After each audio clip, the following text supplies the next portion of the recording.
Welcome to another episode of the I'm F.I.N.E podcast, where a couple of knuckle dragon veterans unpack the world of mental health as unprofessionally and informally as possible. I am Eric Peterson. And I'm Brad Stozic. And today's episode is about our sisters in arms. So we have invited our friends Marine Corps retired Gunnery Sergeant Kristen Rubio and Marine Corps Corporal Robin Brooks to help us understand what it means to be a female veteran. We're going to talk about some of the unique challenges they go through, some famous female vets, and what us male vets can do to be better brothers. And as a trigger warning when it comes to this episode, as any of our other episodes, this will be unfiltered. We wanted to invite our female vets on here to be able to share what their experiences are like. So because of that, we might be talking about some things that may trigger some folks, like sexual assault and things of that nature. So just please be aware of that. And if that does trigger you, this might not be the episode for you. So sit back and relax as we do our best to take you from being freaked out, insecure, neurotic, and emotional to truly being fine about what it's like to be a female veteran.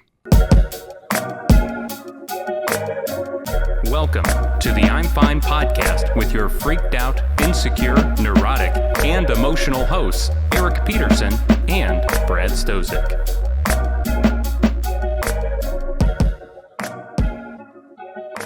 It's been a month, Brad. We took a month off. Yeah, dude. It's been a long fucking month. I feel like this year has been like 5 years already, which we were just fucking talking about. I'm a totally different person. Last time we recorded, I was a size 40 of the pants, and now I'm a size 32.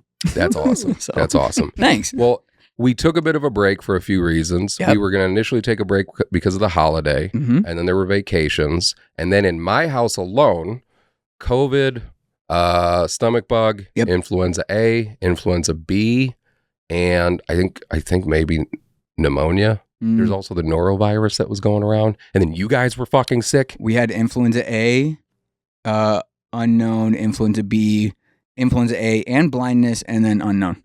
You just got blind? Dude. Son of a bitch. I know, right? I didn't know that. And so we had to take a little bit more time off, but I was able to change the studio around, which if you're watching us on our YouTube channel, you could see that there's a little bit of a difference here. But that's so we could have a fourth setup, so we could have more guests on. This was an episode that we wanted to have for a long time, and I'll give some brief context. And Kristen's been on before. We talked about this before. But like, as a male veteran, you don't know what you don't know. And common experience is based on, or common sense rather, is based on common experience. And one of the hardest things for me, coming from the infantry, just surrounded by dudes all the time, was like to understand that there were female veterans that didn't have the type of positive experience as a whole with their time in service. And then one of the first vets that came to me, one of the first female vets that came to me was Kristen. And you told me a little bit about your story and what it meant to you to be a female veteran and some of the struggles that you went through. And then I was able to meet Robin through work, which has been phenomenal. And I just want to thank both of you for being willing to be on here and to be able to talk about all this stuff like completely unfiltered. So I really appreciate that. Before I get to my opening question to you both, Bradley, sources for this episode. What do you got, buddy? Yes, sir. We've got the U.S. Department of Veteran Affairs, or VA. We have the National Center for PTSD. We got the Service for Women's Action Network. Pew Research? Yeah. Pew Research. Okay. Pew Research Center. National Institute of Mental Health. The VA Suicide Prevention 2023 Annual Report. And the National Center for Veterans Analysis and Statistics. Very good. Thank you, Bradley. Yes, sir. So, Kristen, Robin, first question. What inspired you both to join the military? Either one of you can start. Well, I'll start. For me, I was 16 years old, blended family, had a horrible, wicked stepmother, and no one put into me anything. I remember watching the movie Glory all the time growing up with my dad. I watched it the other day with my husband, and it just inspired me. And so when I was 15 years old, I saw a military man walking. I think he was in his Charlies, and the uniform didn't match to me. And I walked up to him, and I was talking shit to him, and he ended up being in the Marine Corps recruiter, and we hit it off, and I found the PT to be fun and challenging, and I said, why not? I didn't have any goals, and I knew that if I didn't get out of East Chicago, Indiana, that I'd become one of the many, statistics. So I did it. Hell yeah. Kristen, what about you? Mine's a little bit different. I saw the recruiter come to school, but it was an Air Force recruiter. So I was like, wow, that's what I want to do. Yeah. So every single day after school, I went to the recruiting station and I sat in the chair outside of the Air Force office waiting for this guy to come to work. Nah, he's golfing. And he didn't come to work. So Yeah. it was probably a handful of times. And then the Marine Corps recruiter comes in and he was like, what? Kuznick was his name. He comes in, he's like, what are you doing here every day? I'm like, I'm waiting to talk to the Air Force recruiter. He's like, for what though, man? That dude don't work. And I'm like, he's like, come over here, come inside my office and let's talk about what you want to do. He said, because this is better anyways. And so I said, okay. Plus, he was in his blues. He looked like he had just came from court. And I thought, well, what he just said sounded great.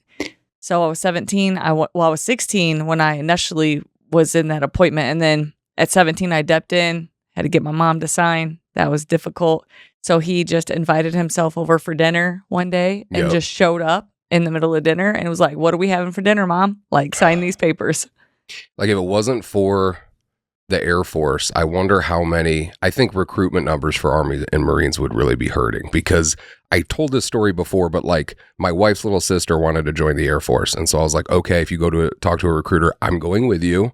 And she wanted to join the Air Force. I'm like, hell yeah, let's go. We went to the Armed Services place in Bourbonnais, and we went to go talk to the Air Force recruiter. I don't know how many fucking times. He was never there. Never there. But Army and Marines like shared a fucking office at the back of the hall. And every time I'd go in there, they'd be like, hey, what are you guys doing? Like, no. I know what you're doing. No, not today.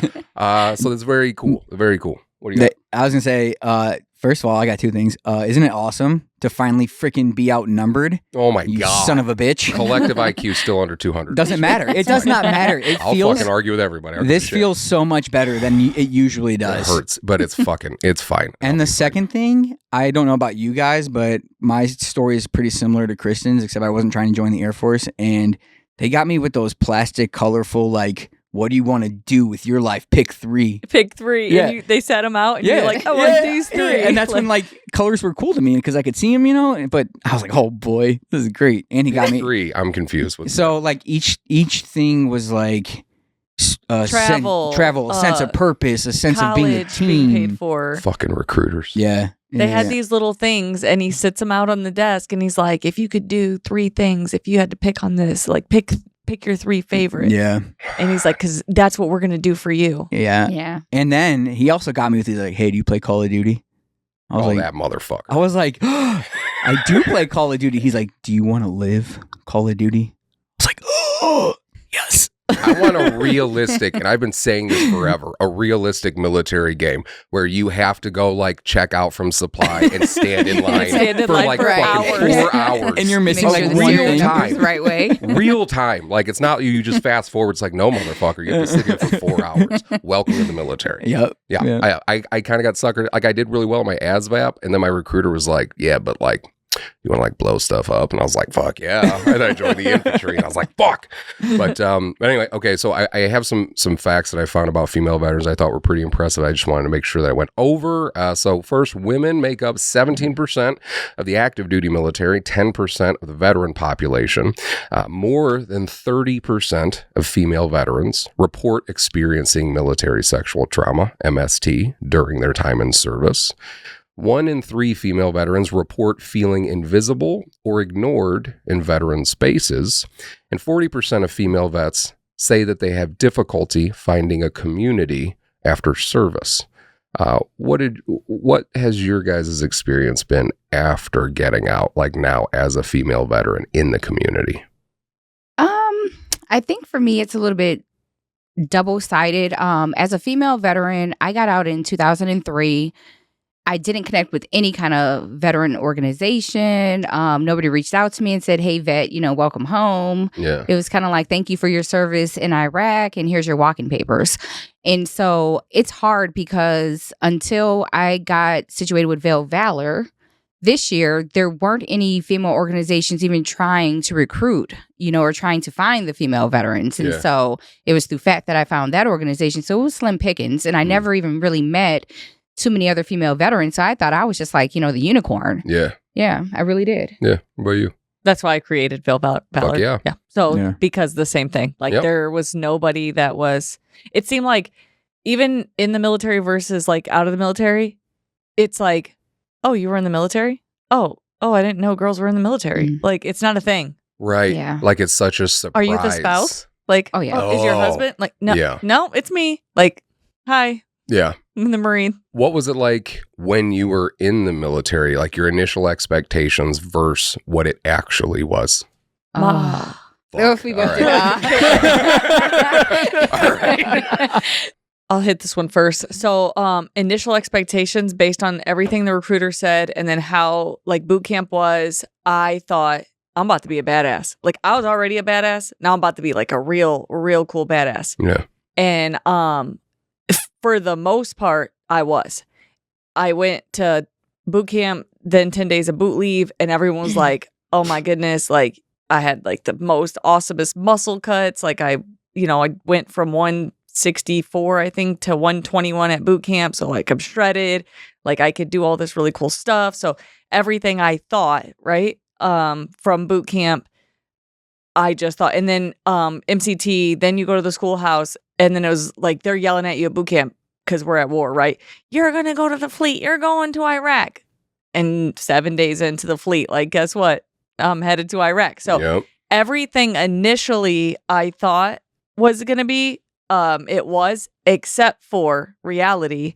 Like after boot camp's over, you go home on your 10 days, you go back to MCT.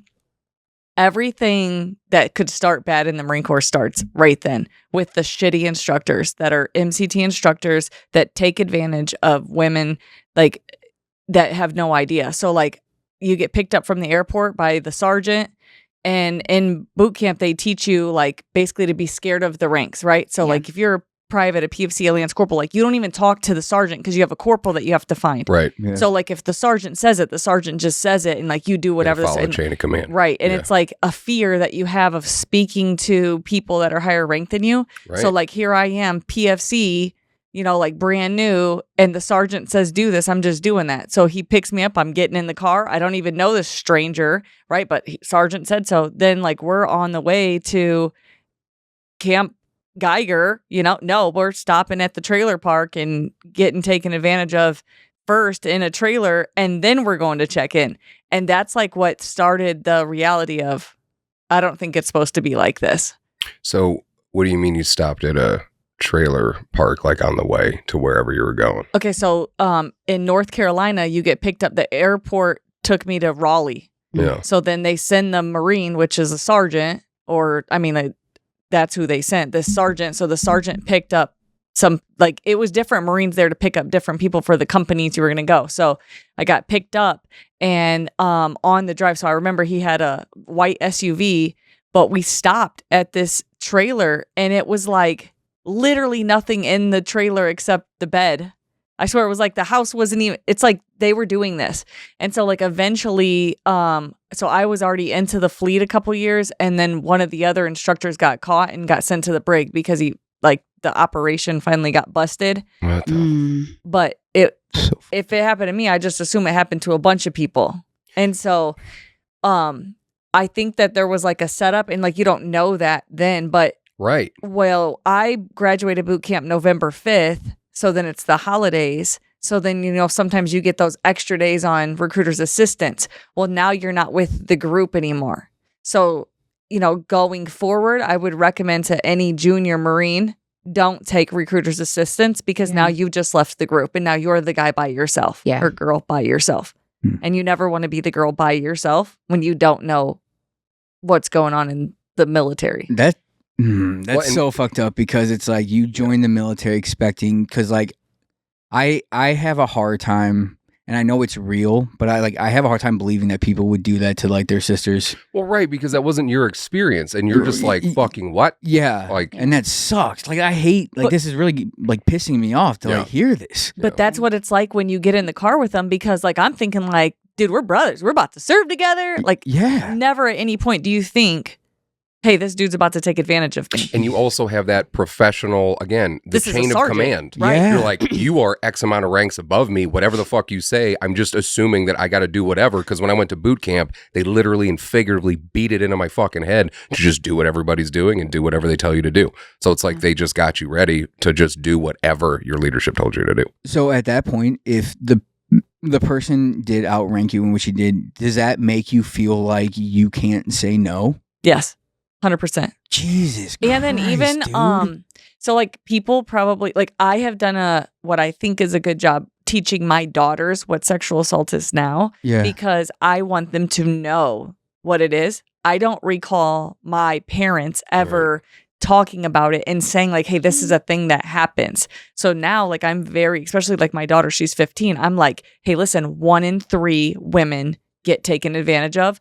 Do not be one of the 3. Here's how you don't get to be one of the 3. Like, Right. you know, this is the steps we have to take to make sure you're not one. Don't ever take a drink from somebody. Don't ever, like, there's all these things that I don't recall my parents ever even speaking on that topic. Like, it was like taboo. We don't talk about it. So, like, I'm just in la la land, like, I didn't even know that was a thing. Right. Yeah. Robin, what about you? Well, my sexual assault actually happened while I was on recruiter's assistance with my recruiter.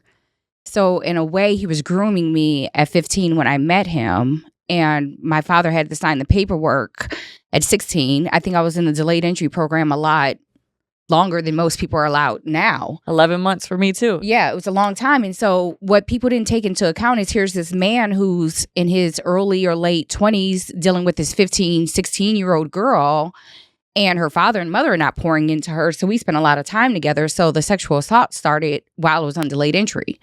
So my expectations of going into the military were a lot different, I think. I just wanted to be away from him. So my time in boot camp was interesting because he didn't write me or encourage me until I hurt my knee. But the other female who went to boot camp with me, he would write and encourage her all the time. So the mental game started, you know, with me there. So by the time I got out of boot camp, it triggered me to see him waiting for me like, oh my God, you made it. And so when I was in the fleet, though, it was in a time of peace. It was before September 11th happened. So I had a lot of downtime. And so my biggest thing that I had to deal with was racism. Here I am going to an air wing squadron, and I'm the only African-American female there in the entire squadron. I'm like, oh my God, like this is 1999, 2000, what's going on? And so the biggest thing that I had to deal with people not wanting to talk to me, and my sergeant major telling me, well, they don't know how to talk to you. And I said, like, I'm a person. What do you mean? That's what I said. I'm like, just, you know, talk to me. Like, and he's just like, well, you have to show yourself friendly. I said, I am kind. I'm friendly, you know, but people have to be nice to me. So in my squadron room, my first day at HMLA 169, someone chopped all the heads of my teddy bears off and left them hanging there with the KKK on the door. Fucking what? Yes. And it probably didn't help that not only are you a female, Yes. like, so they already don't know how to talk to you because you're a female. But I'm the only African-American female in the squadron. Oh, and shit. Did you say 1999? this was in 1999, 2000. So I got to the fleet in 2000. So, and I thought it was they were like, well, there's different cultures. There was no other female in my squadron that was African-American. So I kind of trauma bonded with my roommates, and they kind of looked out for me, and that's how it started. But it almost terrified me when September 11th happened, and we were going overseas to Japan. We were in Japan when September 11th happened. And in my mind, I'm thinking like, damn, I got to go overseas with these people Right. You don't fucking that I trust don't them. trust. Yeah. Right. You know, I'm 19 years old and I have to go overseas with these people who I don't trust, who treat me like shit. But thankfully, by the time we went to shock and awe, because I was their advance party for that, for the war in Iraq, we had gotten the first African-American Cobra pilot who looked out for me. And her and another lieutenant was Sergeant Armstrong, who was the first African-American combat pilot ever in the Marine Corps, and Lieutenant Cartwright. And that was my bonding moment there when I was in Iraq, because other than that, I was just like, I'm going to get hit by friendly fire. She's Right. a Lone Ranger. Holy Right, I shit. was. Yeah, it was just me. Did you guys feel pressure to adapt to like a male-dominated culture? Yeah. Yes. What was that like?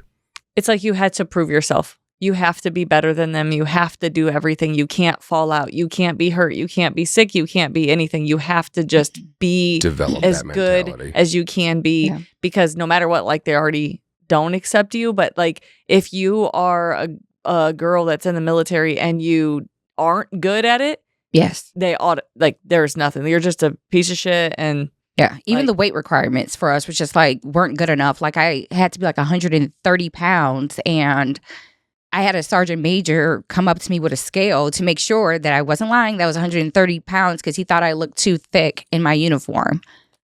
So the weight yeah. requirements for women are off. Like, I was overweight.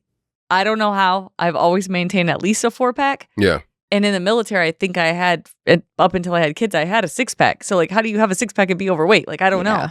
Like, I was first class PFT, and, you know, like, I don't know how I'm overweight, but the weight doesn't match up for, like, Right. right now, I got a 4-pack and I'm 156 pounds. I would probably, well, I think it's 164 for 5'8". So I'm like right there. Yeah. Like, yeah. They'd have me on the PCP platoon for sure right now. Oh, yeah. Same. I was Oh, yeah. always taped. I've Oh, always yeah. been a bigger dude. but the Marine Corps didn't tape. That didn't happen until like 2014 or way later. Way later in the Marine Corps, you couldn't get taped, and you could only get taped if you got a first class PFT and a first class CFT to even get taped. Otherwise, Right. you were BCP in it. Right. Yeah, and I did get taped. I had knee surgery. I couldn't walk for 6 weeks, and so of course I gained a little bit of weight. But I was killing it because you can't let people see that you're weak. You know, as a female, I had this knee surgery, so I had to build myself back up. And I remember I ran got a 100 on my PFT, and I just killed it. So for the gunnery sergeant to come into my workspace and tape me in front of my coworkers was one of the most degrading experiences I've ever had in the Marine Right. Corps. It still traumatizes me to this day. Yeah. And he was such a horrible person that I've reached out to other Marines and they don't even remember his name. It's just like he was a phantom. Yeah. But yeah, he taped me in front of everybody and said, okay, you know, I know you think out of sight, out of mind, but that's not what it is here. You're always on my mind. Yeah. What? Yeah. I don't like that at all. Yeah, I was Good like, Lord. yeah, you just can't hide. What are some other common misconceptions you think about female veterans? That we don't do the same boot camp that the males do. Right. That we don't do the same experiences. I have family members who also served in the Marines, and they were both like 0311s, Yeah. which is, you know, Boots on the ground. Yeah. and one of them knows, like, hey, that's my sister in arms. I'm there for her. But then I have this other one who's kind of like doesn't want to acknowledge the fact that I'm a female Marine at all. Like, she's just one of them. One of what? You know, I'll kick your ass. Like, let's Right. go. Yeah. Yeah. You know, I'm just the one that you can't say what you want to say in front of. That's the problem. Right. That's the because real you're not issue. Gonna take I'm not their going to take shit. it. Yeah. So that's a common misconception that Marine Corps-ness leaves you. It doesn't leave you. It's always there. You know, you just sometimes have to press a different button now that we're moms. But Some misconceptions also are like that we obviously just work in S1, yes. Right. or we're like in some forming platoon, or like we're in the headquarters company somewhere. Right. And so that's like a big one. And especially like post 9/11. No, I was a female search team. Like, I was walking the known danger area. I'm Right. in the Yeah. streets. I'm checking out weapons caches. Like, I'm Right. doing all the hardcore Marine Corps stuff. And you get back and they're like, what did you do? Did you work at the airport? What did you do? Yeah. No.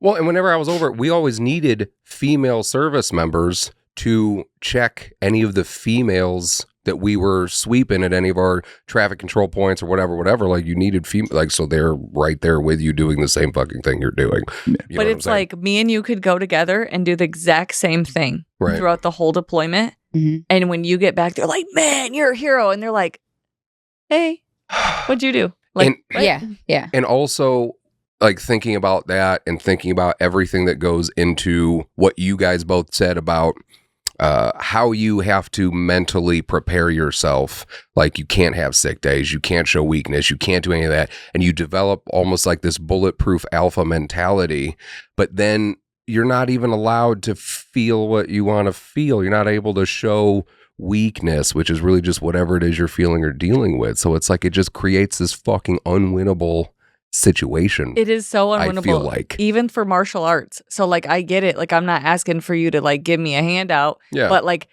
obviously men are built stronger than most women. Some, yes. As I said, most. Okay. So not me, obviously, but we're doing McMap training and I'm fighting the guys. Like, Yep. like they're like, obviously he's gonna win. Like, he's way bigger than me. And so, like, can you at least give me somebody my size? Right. But it was like, nope. It's like they set you up to fail. So then they can be like, haha, that's why you lost. Like, no, I technically didn't, because like I know all the moves. I don't know about you, but getting my black belt was like so important to me. Like, I wanted to belt up, so that if I needed to fuck somebody up that was bigger than me, I had the moves to do it. Right. And I get it. Marine Corps martial arts. Everyone talks like it's not that cool, but it is cool to like work hard for it yourself. Yeah. But like, even when you are a belt that you say, I think I was a corporal, I was like a green belt, and they're like, oh, whose dick did you suck for that? Like, nobody's. Damn. So immediately they just downplay everything. With that question. Like, that's just like, I would draw a parallel to when you tell somebody you were overseas and they're like, did you kill anybody? It's like, are you trying to summarize? And I'm not trying to downplay fucking sexual assault by any means, but what I'm saying is, like, you're taking somebody's entire service, everything they did to get to where they are, and you're putting it into one dumb fucking question that's super inappropriate, and then you're gonna base your judgment on their military service on your dumb fucking question. But people don't get it. They just don't know. Like, a lot of people don't know. So especially civilians who've never done it. So like, if it's a civilian asking me a dumb question, I just take it as they just don't know. Right. Yeah. But if another Marine who has been overseas, minus a lot of grunt units, because I do know, because I was on the 22nd MU, that the grunt units, they're taught, like, don't even look in the direction of a woman. So like, they don't see women, so it's a little different for them. But like, for every other part of the Marine Corps, you work with girls. Like, we're there. We're in every MOS. We're in every billet. We're in everything, except, well, now they've integrated, but I'm saying when I was in. So, like, the grunts, you get a pass also, because you don't know how to interact, because your sergeants have taught you to not. Yeah. Everybody else, you interacted with us. You become their sister. Yeah. And Like, they become your brother, and you have that tight bond. Yeah. What irritates me, and it's just a Marine Corps thing that I don't get. Oh, you're a Marine, but you're pretty. We didn't have pretty Marines. You're feminine. No. Oh, Listen. we get that a lot. Yeah. We get that a lot. There's no way I could have been a Marine. I'm too pretty. Yeah. No way. It's like the weirdest backhanded compliment. It is. Yeah. It is. Yeah. Okay. So we didn't have Marines that look like you. That For almost the record, I know why they say that. Have you seen female Marines? Like, they look like dudes. I feel like you're putting me in a bad spot. Okay, so I'm not going to answer that. a lot of them look like butchy type dudes. And so I get that. And it's because they've built us to look like that. They've made our muscles bigger. They've made us look more stocky. The pressure to be able to defend yourself You have and to be stronger. outdo your male counterparts. Right. Yeah. So looking back, I have to agree. I'm like, you were kind of questionable. You know what I mean? Like, it is questionable, but there were a lot of pretty female female Marines, but there were a lot of ones that were kind of like, I get it. Yeah. But I had that's so a stigma many, still, though. right? Yeah. So many pretty Marines that I worked with that it made me think, like, have you never seen a pretty Marine? Like, there's a bunch of us. And sometimes I'm always blown away when I hear about a guy that says stuff like that. Like, I was young and dumb. I fucking get it to a degree. But also I'm like, what goes on in your head? Like, when you say that shit to a female, you're like, she fucking loves this. Yeah. She's definitely going to be like, I definitely want to date The this comment we've been fucking waiting idiot. for. Check this out. Yeah. No, what's even better is when I get this everywhere. So I ask every place I go to, do you have military discount? Right? Everywhere. So I'm at Canes the other day, and I'm not hating on Canes. I love Canes. But this girl she's like, can I guess your branch of service? I was like, sure. I know she's not going to guess Marine Corps because I know what I look like. She's like, Air Force. Right. No. Air Force. It's always Air Force. No. Like, Really? See, after talking to you for 7 seconds, I was like, she was in the Marines. I know Kristen was in the Marines. Yeah. I know that she was in Because the at Marines. least in 7 seconds, there was at least 4 So I grunts. was like, yeah, she's in the fucking Marines. I could have guessed that. Yeah. Did your units provide any sort of support for female service members? so we had an EO. Okay. I happened to be the EO when I was a staff sergeant in LE battalion. But no. So let me tell you what the EO does. They move you if you complain. Yeah. Yeah. It's always your fault, no matter what. It could be I'm gonna give you a real life scenario. Yep. Okay, I'm in a unit. I'm not gonna announce Yep. the unit Yep. but staff sergeant is in charge of this Lance Corporal. Lance Corporal's like 19 years old, pregnant. Okay, dumb decision on her part. Whatever, her choice. Anyways, does not give him any right to walk up behind her and give her massages at work. Mhm. She doesn't need massages. That's another one. It's like, Yeah. bro, Like- what's going on through your First head, of all, man? you're like 38. She's Yeah. 19. Get your hands off of her. Mm. Yeah. Okay, so the Marine comes forward. She says, "Hey, I feel uncomfortable." Right? Okay, good. Go back. Let her go to her unit. Right? They send her back into the shop. He's doing it again. She comes back. She's making a complaint again. She's uncomfortable. They're like, "Oh, we're just gonna stick him in another office for right now while we sort this out." 2200. He shows up knocking at her door. She's calling me because I'm the only female staff NCO in the unit that she's in, and she's like, staff sergeant's knocking at my door. I'm like, bro, what are you doing? Like, get off of her property. Oh, I was just checking her. No, you're not. Like, that's uncalled for. You know what they did? They sent her to another unit. So now she's a 19-year-old pregnant Lance Corporal that's getting kicked out of her unit and sent to a whole new unit to go start a new job because she tattled on somebody doing the wrong thing. Yeah. That is the Marine Corps. Yeah, and see, we didn't have that. I don't remember who our EO was, but we just had like a band of sisterhoods within our community. I met one of my former best friends because she was 19 years old and she was in an abusive relationship that everyone saw. I mean, he would tell her, like, I'm going to call you Sunday at some point. You better be in your room, or he'd come there and be physical with her. And so the reason why I bonded with her is I'm just like, wait, this is who you're letting bully you? You know, Right. like, are you kidding me? Yeah. And so I went to the door one time when he was in there because nobody else would take charge of the situation. I said, "You're a punk." I said, "Where are you from?" I said, "Because where I'm from, you'd be a joke." Yeah. And it wasn't until I stepped in to be her friend. But the unit was aware that not only was she pregnant, he was married, he was beating on her. It was just a lot, but nobody would step in and do anything. So there was that band of friendship and the bond that we had for each other that stepped in for each other. It was never the Marine Corps. Fuck. Were there, I hope there were there were positive experiences with male counterparts also, or was it mostly negative? So Real question. I would say there were a lot of really good Marines. Yeah. A lot of really good, like, this is my brother. Yeah. Like, I had my very first corporal in the first unit I met. So I'm PFC. Mhm. He's corporal. So great dude. Still friends with him to this day. No offense to him now in the Space Force. He's elevated his life. But we've maintained contact since my very first unit, which 2004, 2005. And he's a great human. He just always was a great human since I met him. But I have a lot of friends like that in the military. Yeah. A lot of different people that I've met in the military that I had really strong. They were genuinely good people. Yeah. You just get, like any job, there's turds. There's a small demographic and people don't understand, and that pertains to veterans in the service, all that shit. There's a small demographic of people that fucking suck. Yeah. Yes. Just the worst. And they're in everything of life. Yeah. And those people do. They just suck. And they make sometimes like certain units feel like that unit sucked because of that person. Right. Yeah. But the unit didn't suck. So even like my absolute worst unit, it wasn't I loved it. I had a great time. Right. Yeah. Up until my boss, Yeah. who I trusted. Mhm. And then, like the way the Marine Corps works, like I'm a gunny. I got another gunny. So it's me, another gunny, and a captain. It's just us three. We're in a Navy unit. I'm asking the other gunny, like, bro, you see that, right? And you know what he's like? He writes my fitness report. I can't say nothing.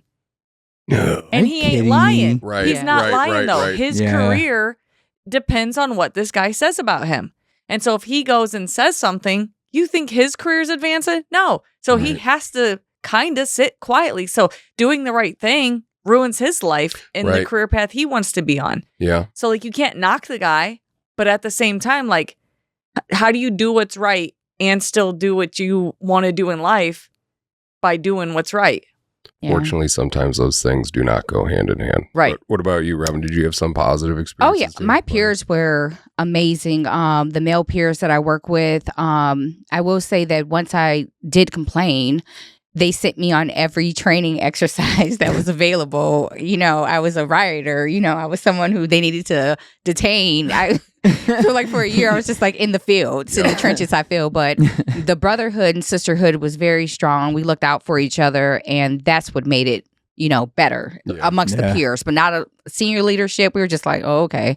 But yeah, I had some very good experiences, just a couple bad ones that make it. But, overall, I feel like if someone were to come to me and say, hey, I want to go to the military, it's still a very, very good option. If one of my daughters ever wanted to go to the military, I would just train them the way to go and look out for them career-wise. But yeah, it was a good experience. I agree. So it's still a great, like if somebody says, hey, what do you want to do? You should join the Marine Corps. Yeah. Join the military. Right. But I would just educate them on the things that they need to be able to look out for so they know what they can try to avoid. Yeah. And these are things that need to get discussed that don't get discussed enough. Everything that we're talking about, but like the fact that small percentage of shitty people, when they get, God forbid, they get into a position of leadership, they start fucking destroying everything because of how terrible of a person they are. And that exists in every industry, every single industry, but it definitely exists in the military. So for a long time, I would tell my daughter when she saw, which kind of sucks because like I was proud of my service. Like not at first, it took me a long time, but she would see a picture of me in my blues and I was like, oh yeah, Dad used to be a police officer. Because I know Marines that I don't know Marines that were like sexually assaulted or anything, but I know how male Marines act to other like female Marines, and they're just trying to like flirt with them. You know what I'm saying? And I was like, so I would tell her like, yeah, Dad was a police officer. Because you were like embarrassed? Yeah, and I was like trying to protect her, like so she wouldn't be like, oh, I want to be like Dad and join the Marine Corps. You know what I mean? Yeah. Because I was like, I don't want to be like, oh yeah, fuck the Marine Corps.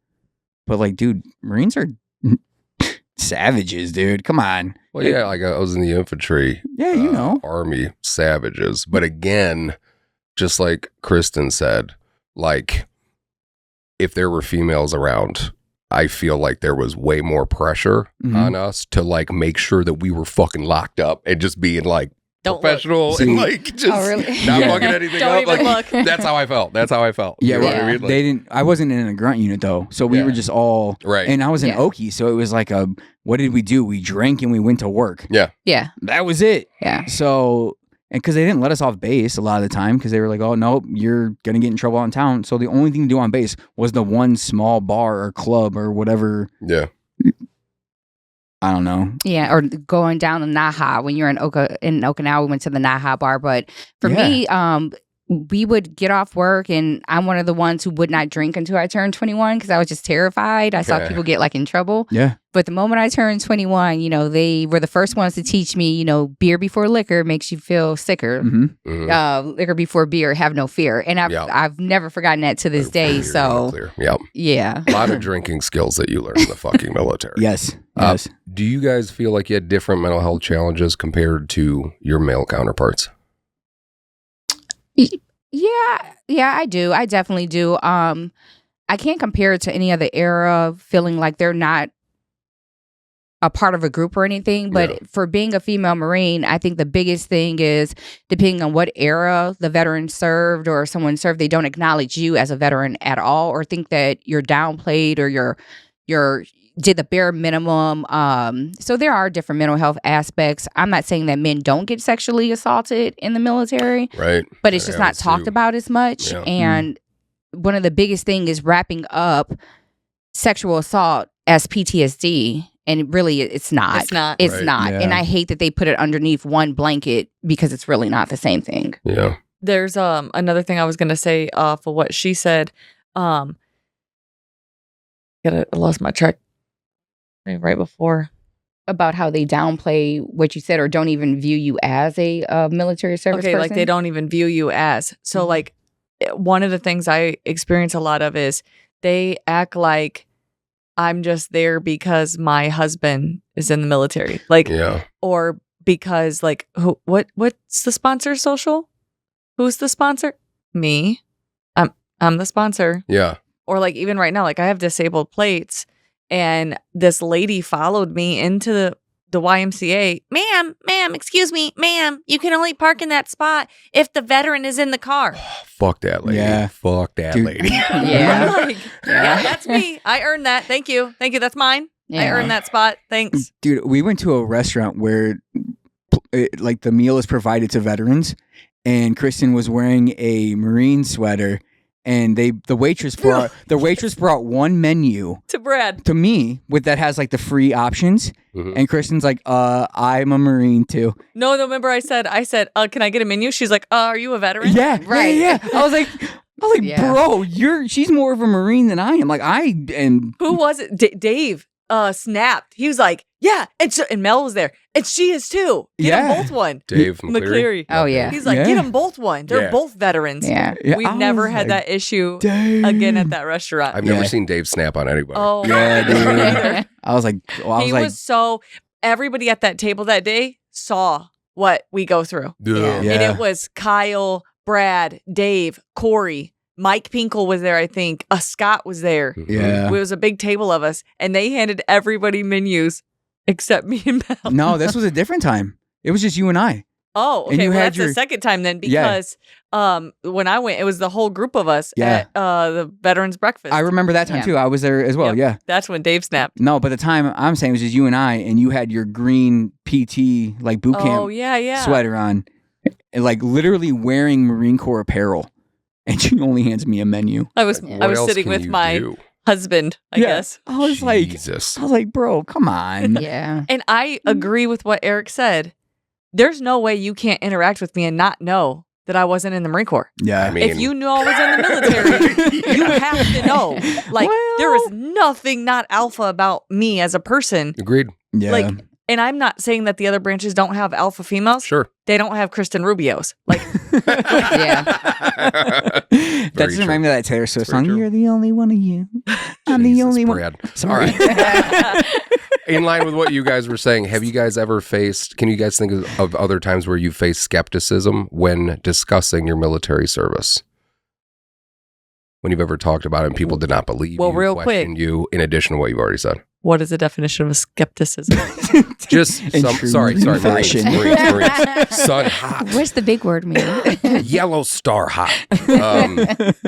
Just people not believing you and people questioning you when you're talking about your military service. Like they do not believe you. No. You know what I mean? I've never had that. The second they interact with me and it's She's a Marine. Yep. they're like, okay, if I see it now. Yeah. So, I mean, maybe prior to engagement, but as soon as there's engagement, I think even just the way I talk, the way I carry myself, they're like, okay, I could see it. Do you- Yeah, same. They thought I was sweet. In No, I never thought that when I met her. Well, they do until when I start talking or I have to give like very authoritative or whatever, and then they're Yep. just like, oh no, there's no question about it. Yep. We can tell that she's part of the. Yep. Yeah. I Yep. feel like as soon as they put us in a situation where we have to start to explain anything, they're like, okay, yeah, nope, I take that question back because now I see.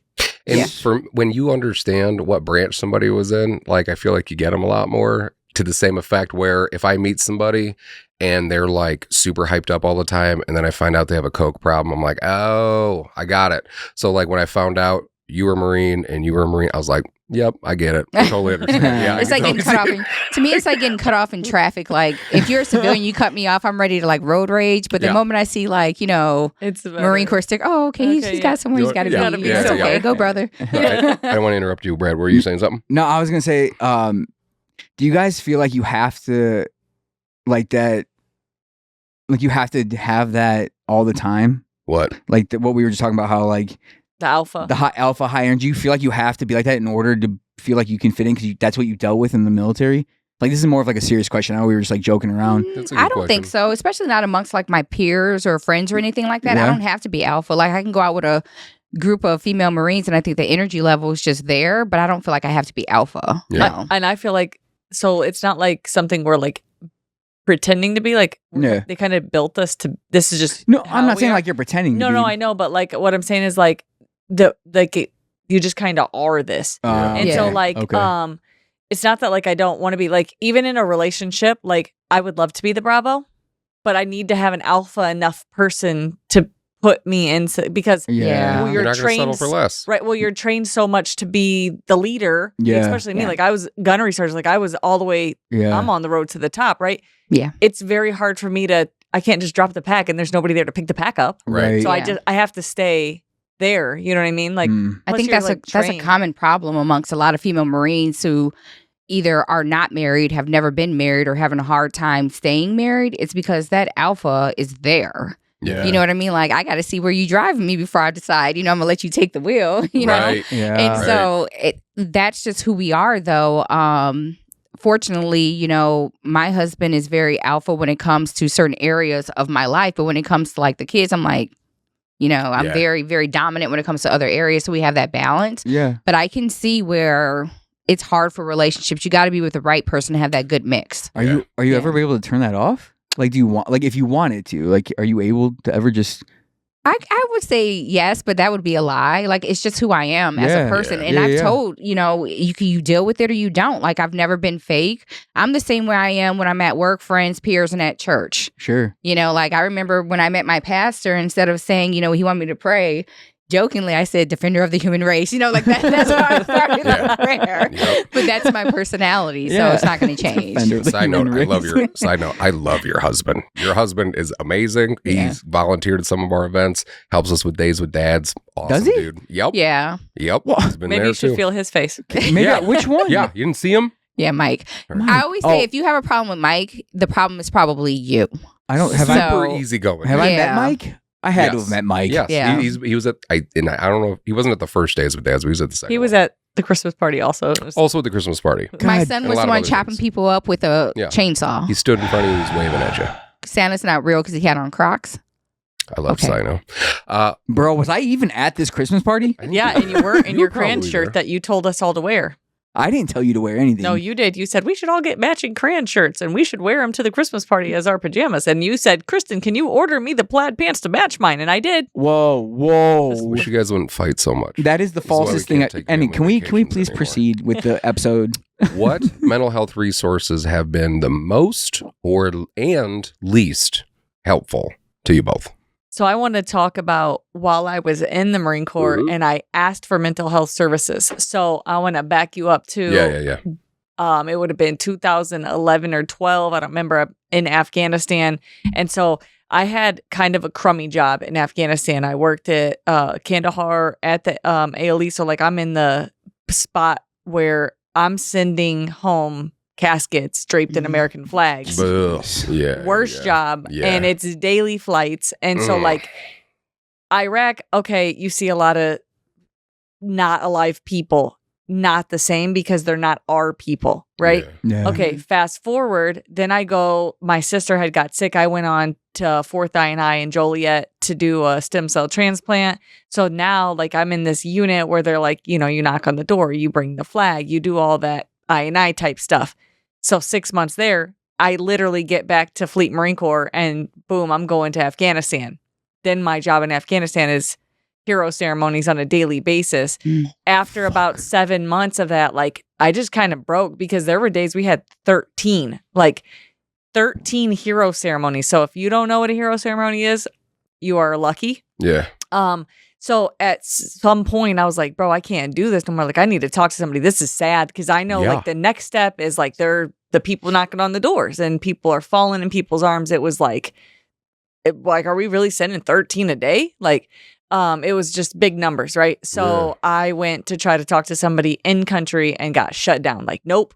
And I still had 5 months left. I was on a 365-day deployment. So, you just suck it up. You kind of talk to the people you're with. And then fast forward, I get back to Marine Corps and I have this major who was, I think, a complete piece of shit. Did not need to be in the rank he was in. And I said, hey, I would like to go to mental health. And this dude said, you should probably just find God. Like, I know thanks. him. Like, Appreciate it. Yeah. but that's not what I meant. Like, That's ironic because the same thing when you're looking for that, like when whatever happened to me in Okinawa, they told me to go find the chaplain. And if I couldn't find it, it was between the Burger King and the Taco Bell because apparently I had gained a little weight. Jesus. So, but they said the same thing, go find the go chaplain. find the chaplain. Yeah. And people are like, I don't know why veterans don't go get help after they get out. Yeah. That was your fucking experience. when you Go were in. find You know the what I mean? chaplain. And I was a staff sergeant already. So, like, I'm already in the ranks. I'm up there. I'm Yeah. an E6. Like, I'm hooking and jabbing, you Yeah. know? And So what about after? I don't think in the Marine Corps you can.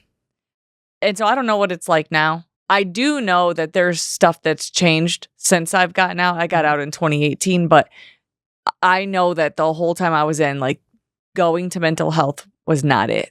That wasn't the answer. You become the turd of your unit. It doesn't matter what you like, what rank you are. Right. Like, you just do not show weakness. You cannot do that. Like, people need you, so don't, like, that ain't it. Yeah. And then it's like, how dare you have to go to an hour appointment once a week? Like, you cannot miss work for that. Like, your job is so significant as a gunny. Like, you know, like, and I don't know if you guys know gunnies, but like, that's like the carry your coffee mug around in some units. You know, we're like at the building 1, like, Right. you know, like, we're not doing anything. There's all the work's done. So like, there was plenty of time to go. It's just a matter of like Marines asking like, oh, where's Gunny? Like, And you know, it's just going to make you look bad. yeah. You know what And I then mean? after the military, it just depends on what your job is. If they afford you the opportunity to go, because even getting out the military, it's the same thing. Like, what do you mean you need an hour to go take care of your mental health? What do you mean you need 30 days off? So it really does depend. I have not had the luxury of being able to go, but I will say that there are steps in place now for people who get out the military. Depending on what your job is, they allot you time to take care of your mental health. Mm. But let me just say that. However, for the people who got out in my time frame, it wasn't there. It wasn't there. We didn't get the taps and the warm welcome. We didn't have nonprofits and organizations the way that we do now. Yeah. And so for me, healing and therapy has come either faith-based on my own and or some of the nonprofits that I connected with. And I would say very recently. Yeah. Very recently. And I can say as I got out, so initially to get treatment was almost a nightmare. Yeah. It's like you basically have to say, I got a gun in my head. Right. Otherwise, like, they're pushing you months down the road. Mhm. And so I think that's where my snapping point is I had requested and requested and requested and nothing was happening. So that's how I met you. I Yep. went to Jackie Haas and Our I said, rep, state amazing rep, person. I said, I need help and I don't know what to do. And literally, it's like, oh, all this help is right here. Oh, pamphlets here, all the help. And then Yeah. it was like the calls were coming. And I can say that the VA therapist I had, I don't know if I should name him, but he was great. Yeah. He was great. I worked with him for 1.5 years. Nice. He gave me resources. He he was great. I thought he was amazing.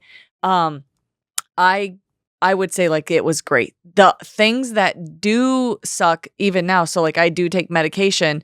I have had more providers in the last 2 years than I've had in my entire life Right. with just mental health providers. Right. Yeah. So like Yeah. what sucks about it is I already told this guy my story and that girl and that girl and that guy and this guy and this girl. Yeah. Like I don't Right. want to tell you. Like give him the notes. Right. Yeah. Read it. Just Yeah. read it. Like Yeah. Just read it. Yeah. but every 2 to 3 months I'm retelling the story. Like then you're reliving the trauma. Like Right. Yeah. I'd Yeah. rather not get the medicine. Thank you. Or it kind Yeah. of feels like you're reconvincing them of the trauma. Yeah. What I've done is I've gone in and say, look, I've donated enough time to the residents. Give me an attending, someone who's going to be here for the long term. Do not give me another resident, okay? Yeah, Thank you, right. bye. Yeah. Yeah, that's where I'm at too. Like don't give me somebody who's about to move. Yeah. I also feel like the VA just kind of like, as far as like mental health and stuff, they just kind of like send you pills in the mail at like the highest dosage, Bro, I have so many pills.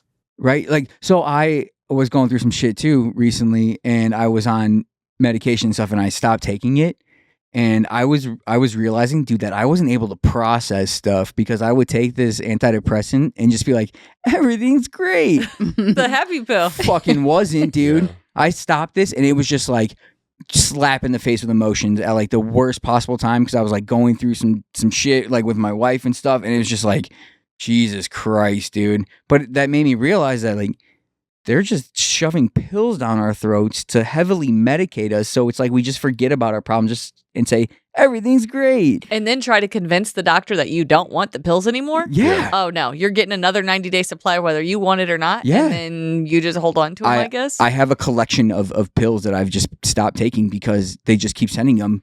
Because I brought it up to my doctor. I said, hey, I've been on these for about 6 months now. I'm feeling good. Things are going great. What do you think?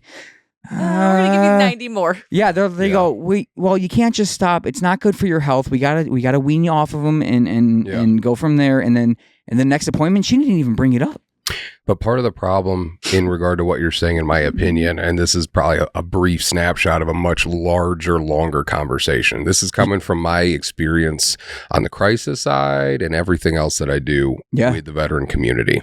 You have veterans that need fucking medication, and you have some veterans that don't. You have veterans that need therapy, and you have veterans that don't. You have veterans that need therapy and medication, and I think it's such an it needs to be such an individual approach because we're individuals. But the problem is, in my opinion, when you have such a massive influx of people that need care from the provider perspective, and I'm not condoning the behavior, but what I feel like happens is they take a cookie cutter approach because they have to deal with so many vets every day. So they're like, okay, I asked you these 10 questions. Okay, based on those 10 questions, you're going to be on this medication and do this and this and this. But there's so much more that's there. And if you don't know how to advocate for yourself, then you fall in those tracks and it can be a real slippery slope. Because for me, I also have a great experience with my VA therapist, and I've been talking to her for years. She helped me through my mom's death. She helped me through my shit. And like at the end of it, she's like, I think you're processing things pretty healthy. Call me if you need anything. And then I was recently put on a medication because apparently I have ADHD. Thanks to your wife telling me that. Because when we had your wife on and she was talking about all these things, I was like, that's me. Dude, it sounds kind of weird. And then I said something to my wife, and she's like, yeah, no shit, you have it. I've been telling you forever. Talk to my therapist. And she's like, yeah, I could definitely see that. I'm just curious. You didn't know before? Like, I never thought about it. I don't think about myself. Here I am just thinking you knew this whole time. Hey, never man, brought it up. Nope. If it makes you feeling better, I couldn't see it. I do want to not... I'll use it for that. I'll use it for that. All right. So I want to knock off what you're saying. Like, I get that because a lot of people will go on medication for a short amount of time. They will get better. And then they think like, oh, I'm better. I don't need it no more. No, you're better because of it. And so the doctors do kind of want to keep people on it. Yeah. Because we have people that we know that they get off of it and they're like, why is he going loopy again? Yeah. Case by case basis. Yeah. Case by case basis. It has to be an individual approach. And that's why I hope that we can trust our clinicians because they're the smart ones that can tell us what the fuck to do. Yeah. You know what I mean? Because I never want to push somebody towards or against any professional advice. Sure. But what I can tell you is we do those things like we just did at KCC where we had the women's vet group. Man. I mean, there's other ones too, not just females, but we had the one and one of the tables came and it was the people who like give the bags to send back the pills that you don't use. Yeah. So I got like 10 of those bags and I've sent massive amounts of pills back to the VA, unopened bottles, so that I could like get them out of my house, right? Because I don't need them. So they are trying to collect it back up. What if they're like, joke's on you, asshole? And then those are the ones they just resending. It's like a never-ending cycle of like pills. This is familiar. Like, wait a second. My name is still on these. They just like change. They just like change the print new label out for you. We'll fucking show her. She needs this again later. Right. So for the next segment, I got 5 things that I found. I want to play a little fact versus fiction. I have a feeling you guys are probably all going to get these right because some of these we already talked about already. But I'm going to read something. I want you to tell me if it's fact or fiction. Number 1, women in military don't see combat. That's fiction. Fiction. I thought you guys were going to say fact. False. Women have been in combat roles officially since 2016 and unofficially for like ever. So I have some famous female vets that I found that I just wanted to give some flowers to real quick. First one, Deborah Sampson. So Deborah Sampson disguised herself as a man to serve in the Continental Army during the Revolutionary War. She was wounded in battle, recovered, and then she was discharged shortly after. Margaret Corbin. Margaret disguised herself as a man to fight in the Battle of Fort Washington. She was shot 3 times, continued to fight after her husband was killed. Master Sergeant Barbara Delinsky, she became the first female Marine to serve in a combat zone in Vietnam in 1967. Captain Linda Bray became the first woman to lead U.S. troops in combat. Opha May Johnson was the first woman to enlist in the Marine Corps in 1918. And Sophronia Smith Hunt disguised herself as a man to serve at the Battle of Jenkins Ferry. I feel like battles had such cool fucking names. They did. Like now they just sound lame as shit. Yeah. Number 2, female veterans are not as likely to develop PTSD compared to their male counterparts. That's false. Yeah, female veterans are nearly twice as likely to develop PTSD compared to their male counterparts. Yeah. Suicide rates among female veterans are similar to civilian women. Ooh, I don't know. I would think it's I would higher. Right? say I would say true. Yeah, true. False. Suicide rates among female veterans are 2.5 times higher than Wow. civilian women. Number 4, women in combat roles face a higher risk of PTSD than men due to a mix of combat stress and gender-based challenges. True. Very true. Why do you think that is? Why do you think female vets or women in combat roles face a higher risk of PTSD? You're dealing with the challenges of just the war itself, and you still got that grit to prove that you're better. And don't get me wrong, even when you're in combat, our combat is not like the Battle of Gettysburg. It's Right. just like Yeah. the day-to-day Trench kind of warfare in and shit. out thing. So you're Yeah. still getting sexually harassed and in all levels. Fuck, When I was God, in it would- Iraq, people wrote my name and what bunk I was in on the Porta-Johns. Corporal Brooks is so fine, and she's in this bunk. So you still get that, and that was in Iraq. So Where like you could literally die at any moment. People are like, oh, And you still have to worry about that like shit. that. You do. So Yeah, you do. Like you don't have Yeah. enough shit on your Ugh. plate. yeah, we're not out there with the the Bayonets? with the bayonets. Hell yeah. So you have time. There's time. Yeah, but still, you could.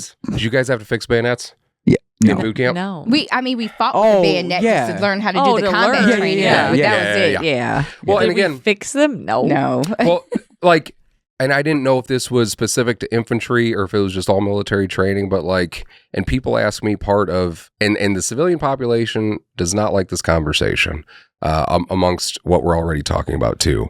But when a civilian really asks me, well, what do you think some of the problems are in transitioning back to the civilian world? I tell them that when I was 17 years old, I was marched around and I sang cadences about killing children. I was taught how to fix a bayonet to the front of my rifle, and I stabbed shit because I was told that I'm going to have to go overseas, I'm going to have to kill people, and I need to fucking like it.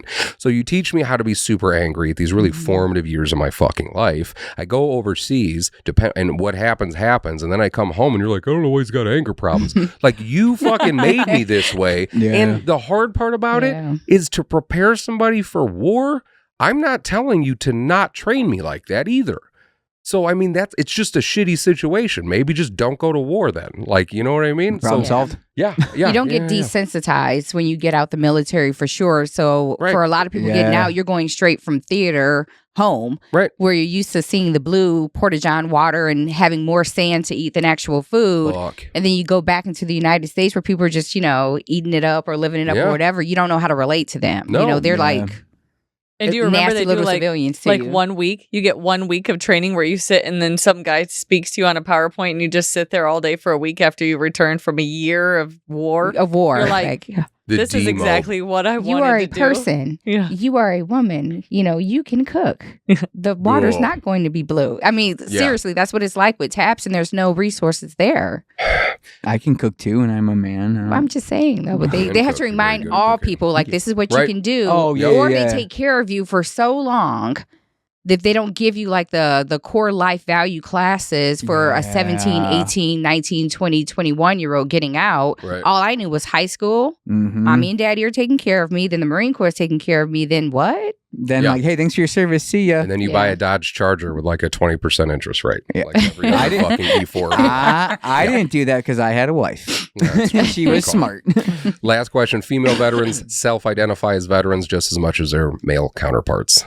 I would say false. False. That's false. Hard false. Female veterans are less likely to self-identify as veterans, leading to barriers in accessing benefits. Why do you think female vets are less likely to self-identify as veterans? And I say that from the perspective of not understanding your experience, coming from my experience, knowing that you want to be proud of what you did. You earned what you did, and you want people to know, like, I fucking did it. I belong here just like this person or that person. Why is it female vets are less likely to identify as veterans? I don't think even for myself, when I first came home, of course I was proud to make it home, but once life starts happening and sometimes you take a downward spiral because you don't have resources available to you, you're not proud of where you are. And so you kind of push the whole Marine Corps away from you. I didn't even wear like anything that would have identified anything military probably until maybe 3 years ago, something like that.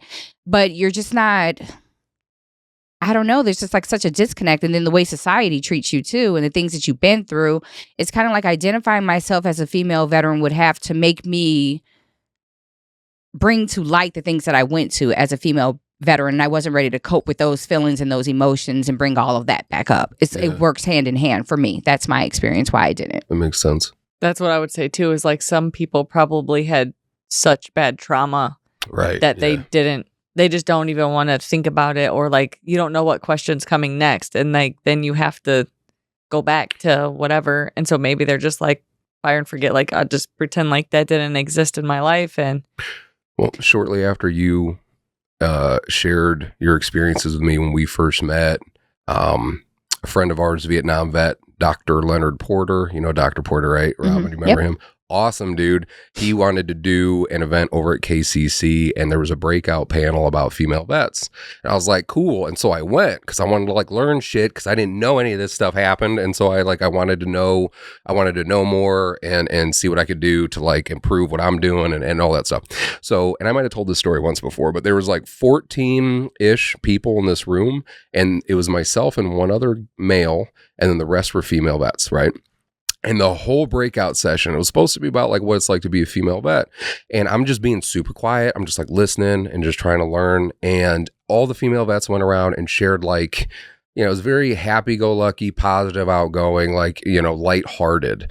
And then it gets to the end, almost to the end of the whole breakout session. And they're like, does anybody have any questions? It was Courtney Hopkins, who used to work for the VA. She goes, does anybody have any questions? I was like, yeah, I got a question. And she was like, and she asked me what it was. And I said, so I run a nonprofit. I'm trying to do a lot in the veteran space. Female vets have come to us lately telling us about their experiences with military sexual trauma. I didn't know anything about it.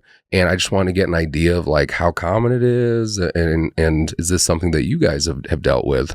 And context, the female veterans there were all across the age spectrum. We had some young female vets and some old female vets that were there, right?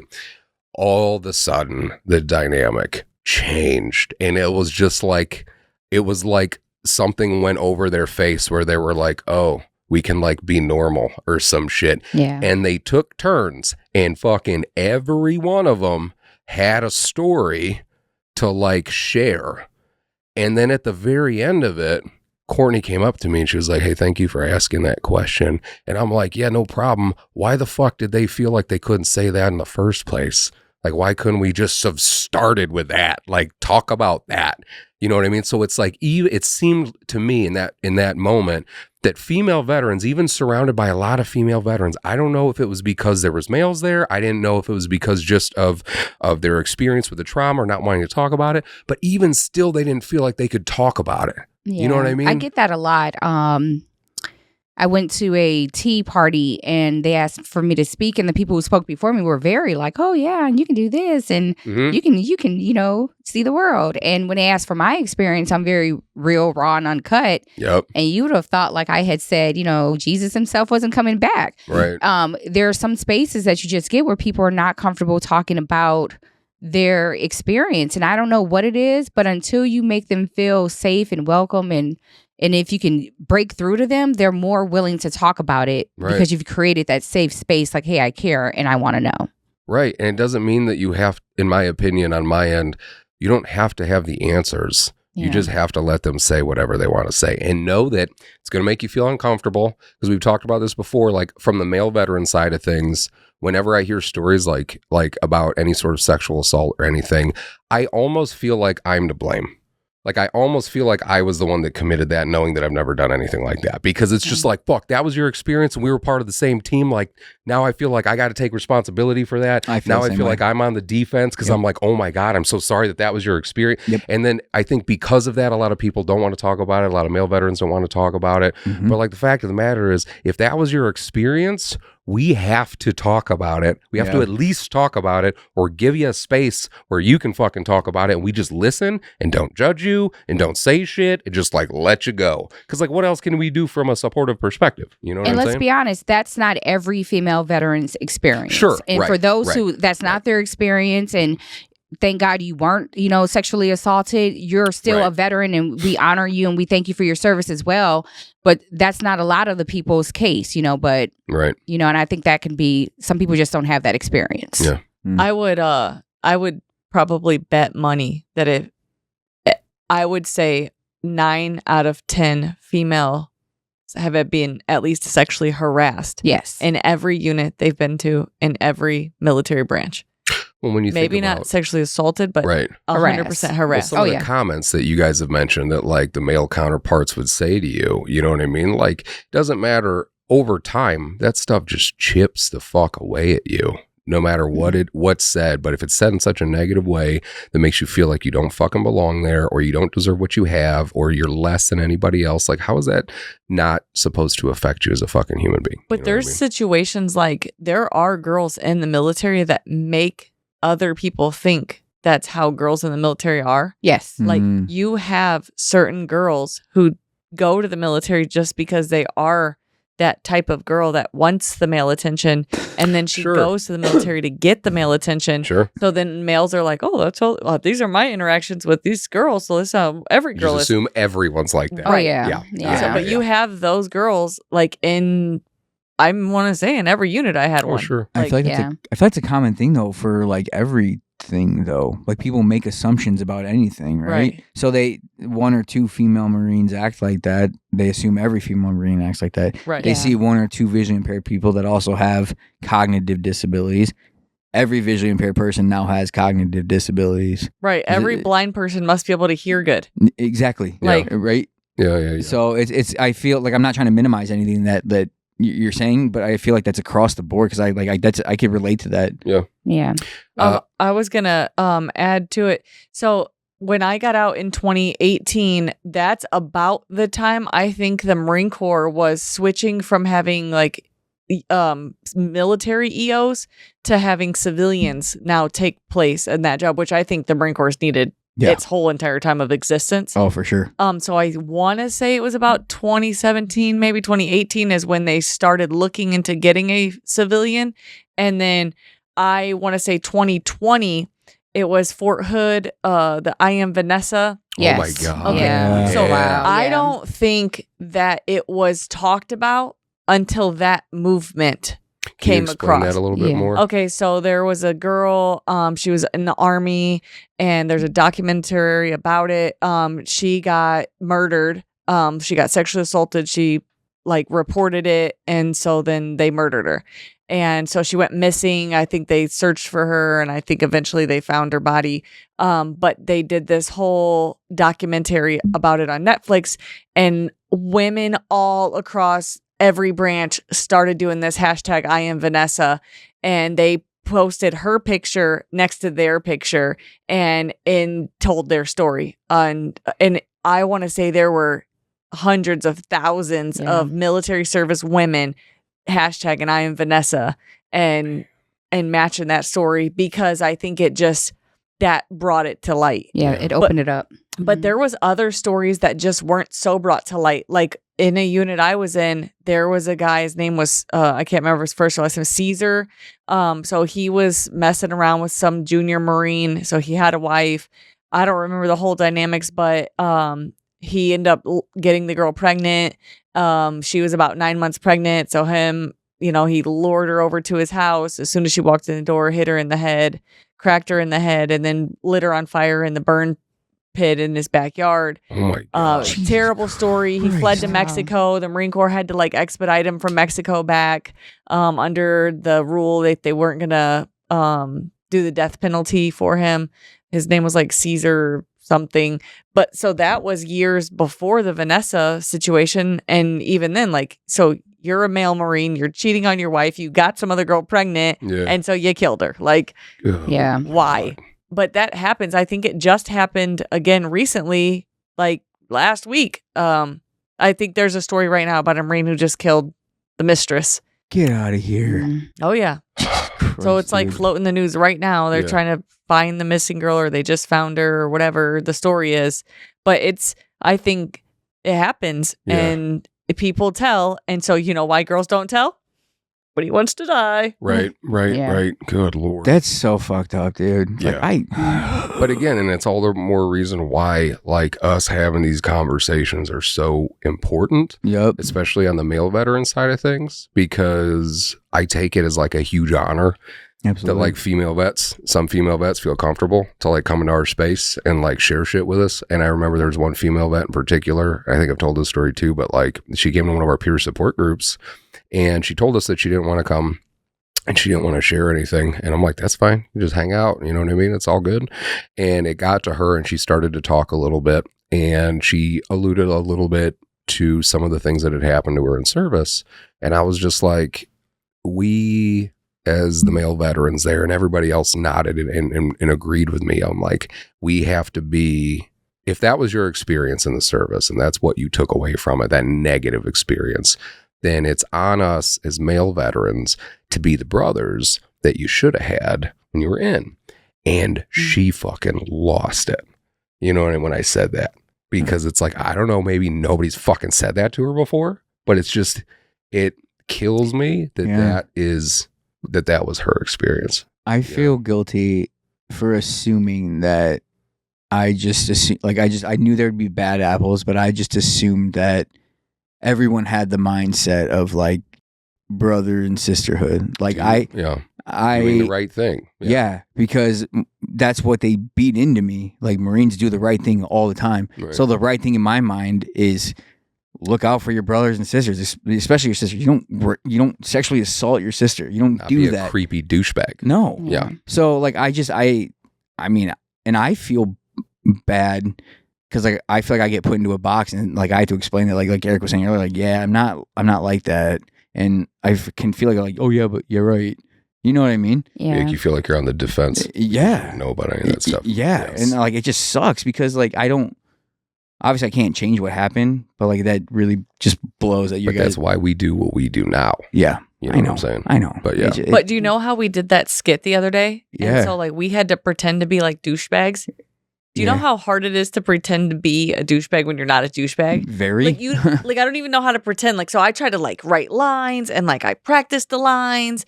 It was still like almost impossible to like be the pretend douchebag because when your mentality isn't like douchebaggy, Yeah. it's hard for you to understand that other people have that. Yeah. So like that's what I learned from that skit is like I don't expect you to assume people are like that, even though they are, Yeah. because your brain isn't set up to be like that.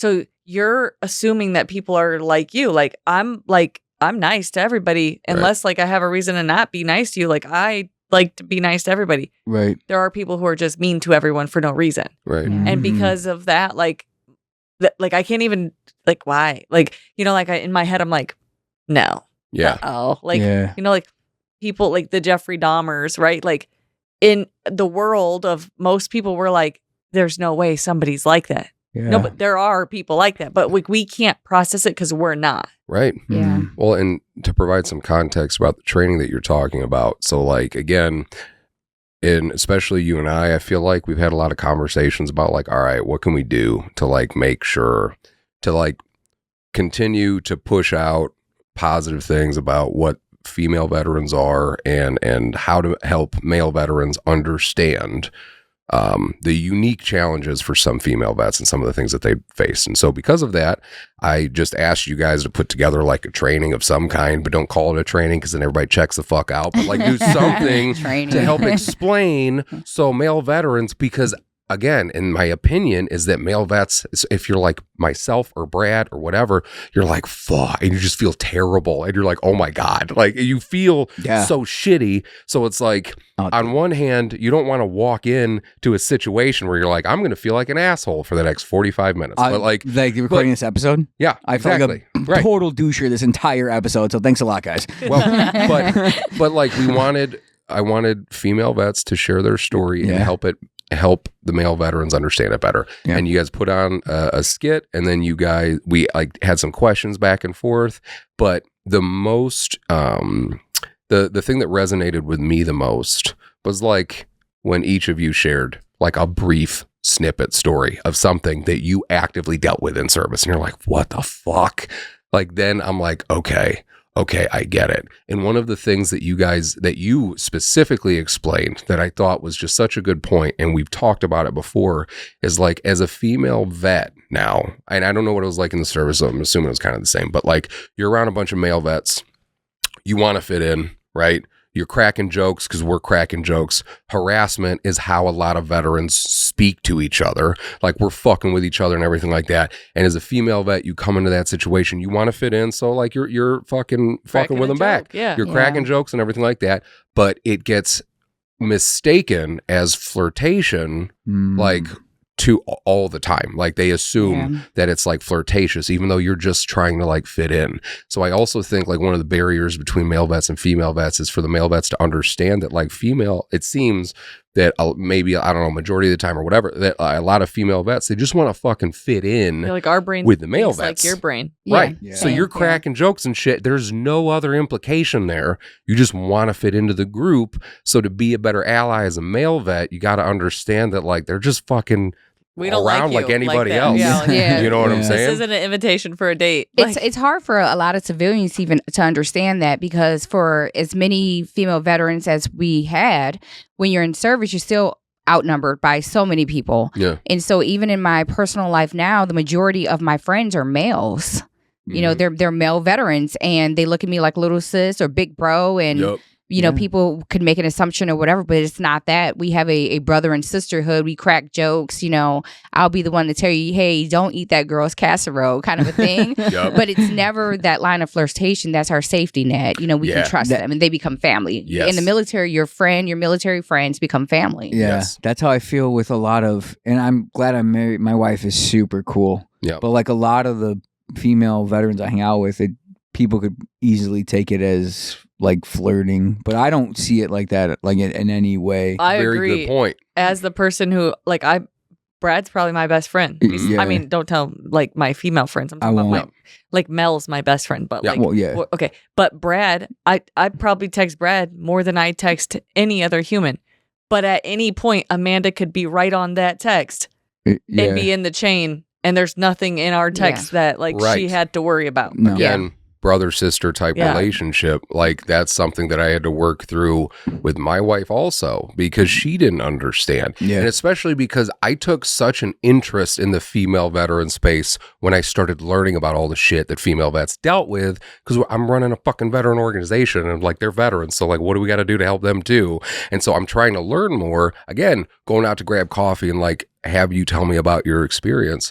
And so that was something that I also had to talk through with my wife so she understood, because again, it is a familial relationship. And do some Yeah. people take advantage of that? Absolutely. But you can't let that spoil all of the genuinely amazing, beautiful familial relationships that take place between male and female vets. Yeah, I was going to Yeah. give an example. So like the best way I could make everybody understand what it's like and how like you got to think of it differently. So say you take a 6-day trip to Disneyland or Disney World.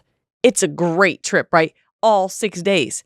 But then the last day, it's pouring down rain, like everything's going wrong. You lost your wallet, whatever. Like all this bad stuff happens. So then you leave with this negative mentality of like, dude, it fucking sucked. Like all this bad shit happened. No, it was fucking great. Disneyland was great. Every other aspect. Right. That's what it's like in the Marine Corps. I was Like, going to say, yeah, that's your career. so Yeah. like I loved the Marine Corps so much, like so much stuff. I went to so many countries: Iceland, Ireland, Romania, Kuwait, Hungary, Turkey, Malta, Greece, Spain. I could list them all, like tons. I went on the MEU. I was in Navy units. I was working with the Air Force. I did all this really, really, really cool stuff.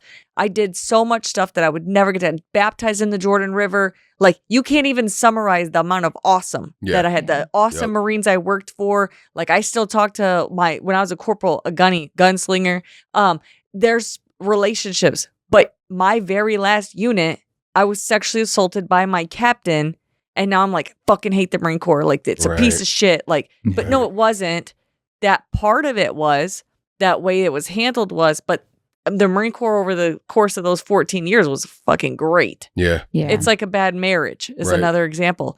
You know, everybody's like, oh no, it's fucking sucks. My marriage sucked. No, it didn't. That last year did because you guys were breaking up. But those other 10 years were pretty awesome. yeah. I'm thankful that you're healthy enough to be able to like have that response to everything, because I have to imagine there's a lot of folks out there that like if that happened to them, and I'm sure it has happened, it destroyed them. Well, it's You know what I mean? lots of therapy. Yeah. I Yeah. did take Fuck medicine for a long time. Yeah. Um, Yeah. there's lots of different ways to help yourself out there. And I think getting help. So one other thing I was going to say about this group, like with the brother sisterhood, like I didn't Group. Project Headspace and yep. timing. So I didn't serve with any of you guys. Mhm. I didn't know any of you guys until like we met here. Oh, that's a lie. Recruited with one of the guys. We got depped out at the same time. Oh yeah. But like I haven't seen that dude since I was 17 years old, and then boom, here he is again, right? But I would act like my kids think you guys are their uncles. Yep. Like, so that's one of the things about like this group. At no point do I want to date any of my brothers or my kids' uncles. Like, what am I going to tell my kids? Like, that's your uncle, dad? Your uncle. No, Right. no. Daddy Right. uncle. Right. So like the guys need to think of it the same way. Like, well, I'm your sister now. Like, we're Yeah. sisters. Yeah. Which Yeah. our group's good. But what I'm saying Yeah. is like, Yeah. if the military as a whole thought like that, Right. it would be a different. I think it's cool that you like were able to find fat, like both of you, because I feel like you have that comfort. Because like if you get in a pinch or a bind, like I feel like you can like rely on a lot of us to like, Oh yeah. you know what I mean? So like for example, if you needed to watch your kids or whatever, like you could drop them off at the house or like the Walters house or whatever. You know what I'm saying? And I feel like that's kind of cool. Like I don't know why I Which is just nice. said that. Well, no, it's just Sorry. nice having support and knowing that there's no weird I don't intentions owe you behind it. anything Like, because I'm Yeah. gonna do it Yeah. because we're friends and I care about you. And so if you need me to watch your kids, pick up your kid, do whatever, like don't fucking say less. It's fine. I Whatever don't you think anybody wants me to pick their kids up. I don't think anybody Oh, wants okay. me to drop all my kids off. So need. Yes, that's true. Robin's got like 87 children. You have so- 87? Oh, 9 or something. Isn't it a lot? wait, for real? well, we're a blended family Sure. of 9. Yeah. One daughter who is an adult and another son in the Air Force. Then we have a 20-year-old. And then it just trickles down from there. 15, 12, 10, 8, 7, Send them over. and 2. Can I tell you one of my favorite? Minus the 2-year-old. One of my favorite moments with your family was when you guys came down to the Clifton Sportsman's Club for the fishing event. Yeah. And okay, so if you're not familiar with the like Clifton area, it's like a farm town, right? So a bunch Yeah. of farm type of people, and they're the best, like most pro veteran, amazing people. Like I love them. And so they opened up their Sportsman's Club to us, right? And they're these older farming. This old farm community, older white guys, okay? And they're like, yeah, bring everybody down and come and go fishing and stuff, and it'll be great. So Robin pulls up with her family. They come out, they start fishing, and some of your kids needed some additional like assistance in like casting and reeling and stuff. And so I went to some of the guys from the Sportsman's Club. I'm like, yeah, can some of you guys help out? They're like, hell yeah. And they go out there, and I got a video. Right, I got pictures of one of your younger daughters. Yakira. Yeah. Yakira fishing with this old country farming white dude, and they caught a fish together, and she's so happy. So I have the video of it too. I'm not, and there's zero exaggeration with this. After everything was done, I go back to that dude, I show him the video, and he started crying. Aw, see that I was so proud of her and the kids that day. Yeah. They all were. It was one of the best memories that we have because I think that's right after we got married. So we were very trying to integrate at that moment.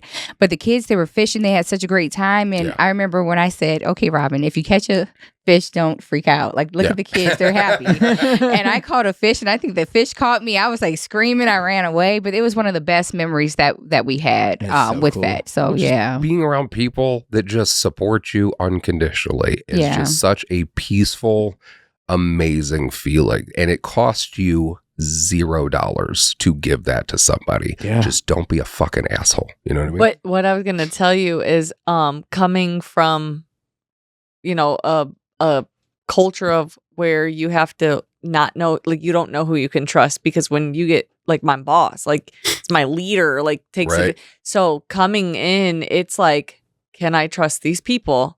It takes a lot of buildup to know. And sometimes one human can ruin that whole setup. So that's what, like, I love that you're doing this and reaching out to people, especially like in our group that we have, Yeah. so that people know, like, hey, this is how we need to be, because we don't want to mess this up for those who have experienced this. right. Yeah, and that's I'll just be transparent. Yep. Coming from an African American family that's huge and going down to areas in southern Illinois or the southern parts of the country, Yep. for me can sometimes be uncomfortable because I've had different experiences. But I share with Eric at a dinner he went to a couple his organization, F.I.N.E, is one of the only ones that me and my family, they can have anything anywhere. And we know we're safe. We know we're welcome. And we feel like family when we come. And we don't get that same experience with other organizations that we've tried to blend in with. I was gonna So say that's very unique. Yeah. Yeah. And it's so I've been in different groups where you feel like you just don't fit in. Yeah. Like I go and it's like all guys. And I'm like, okay. Like I'm the only girl sitting here. Yeah. I'm sure you've been. Yeah. And you're like, I'm the only colored person in the room. Yeah. Like, Yeah. and so like, I do think the diversity in our group is insane. Yep. Yeah. I bet you we have somebody from every single race or culture Yep. in our group. Mhm. Yeah. I think, and then even we do the Veiled Valor and we went to the racist whitest place ever. Remember? Yeah. I The remember. safari? But the boat trip and it's a bad experience. But I'm white. If you guys are on and you can't tell, Yep. So I'm white. We're with two African American women. We get kicked off this adventure that like nothing happened just because they were like, I've got two black people with them. There, find a reason to get them off the boat. Like, Yeah. Oh, wow. We're like, yeah. what just happened? Right. Like, there's an emergency. You got to call us. And we're like, what happened? So then you feel it because, like, I wanted to fight the lady, Right. and it wasn't happening to me. It was Right. happening to my sister standing next to me. Like, what is Right. happening right now? Right. And then, the one professional with us is like, let's just go to the car. Yeah. We're going to handle this Oh professionally. my God. I remember all of that. Yeah. But to your point, You missed it because you got hurt. It's probably the better that I wasn't there. Yeah. That's what it is. It's better. but to your point, from like a diversity perspective, like you think about what you needed on your worst day. And in my opinion, most of the time, you didn't need somebody to fucking solve your problems. You just needed somebody to like listen to you and not judge you and just Yeah. like let you go. And you can do that for free. So Yeah. like, and you have to understand and accept that it's going to be uncomfortable, and that's fine. Growth is very uncomfortable. And you have to understand that if we want to improve, we have to continue having conversations. We have to understand that people are different. They've had different experiences. We have to understand that we're all fucking quirky and that we just like allow each other to be quirky. Don't make people feel bad about whatever the fuck it is that your thing is. That's fine. Because fundamentally, we're on the same level. You know what I'm saying? Mhm. And so to create that space has always been like incredibly important to me. So I appreciate that's working. What were some of the biggest challenges you guys found transitioning from the military to the civilian life as a female veteran? Transitioning for me, everything about it was very difficult because I literally went from being in theater one day, coming home for a week to do taps, and then I was kicked out. Yeah. So I had no life plans. What was I going to do next? It took me forever to get a position that actually paid enough for me to be able to live. And so just not having that guidance was the hardest part for me. And on top of not having the guidance, being a first-time mom, and not having any kind of a support system, Right. that was hard for me. Yeah. I was going to say the support system. So like, when you leave, so I left at 17, like all my friends back home, they've created these bonds with each other. They've built these friendships and these lasting memories, and their kids have grown up together. Like I didn't have none of that. Like you missed it all. I missed it all. And I bounced around every 2 years. We moved to different states and we moved to different schools, and we bounced and bounced and bounced. So I don't have those bonds with like anybody, right? So then you come home, I'm pregnant, I'm getting out of the military, the hurricanes done knocked out the town, like, and I got nobody. Right. Like I don't have anyone, Right. and I'm over here like, I'm about to do this by myself. Right. And then even like, I get it, like I have friends, like, but they were people I know. They're not Yeah. friends. Yeah. Yeah. So yeah. You gotta think about it like when you join the military, I felt like I funded the fun the whole time I was in. If I left, like it always felt like, okay, I leave, right? If I come home, I just drove 13 or 14 hours to get here. And they're like, oh, can you come to my house? Can y'all just come to see me? Right. I literally Yeah. just drove 14 hours. Right. I'm here for 4 days. You should all just come see me. Right. But no, Mhm. it's just I house hopped, and it was if I was paying for the food, or I was funding the fun, or I was Yeah. throwing the party, I understand. then now. then everybody would was come. there.